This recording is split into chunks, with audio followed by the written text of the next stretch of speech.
Manuprāt, galvenā atziņa, ko es esmu guvusi šo 3 dienu laikā, piedaloties Tele2 bootcampā, ir, ka pārdošana ir principā liela daļa no dažādiem biznesiem, ne tikai tiešā pārdošana un saruna ar klientu, un ka pārdošanā ļoti liela nozīme ir tavai empātijai un tavai spējai prasmē klausīties, ieklausīties klientā.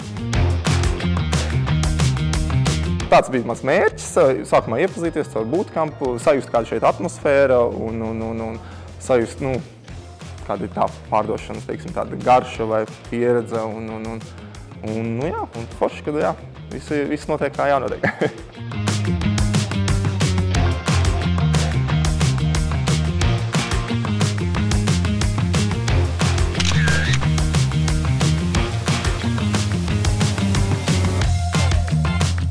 No šī gada studentiem es iemācījos šo te apņēmību. Tā apņēmība, kas staroja šajā kursā, bija tik ļoti sajūtama, kad cilvēki pierakstīja pilnīgi visu, un tas mani joprojām iedvesmo jau katru bootcampu ar vien vairāk un vairāk.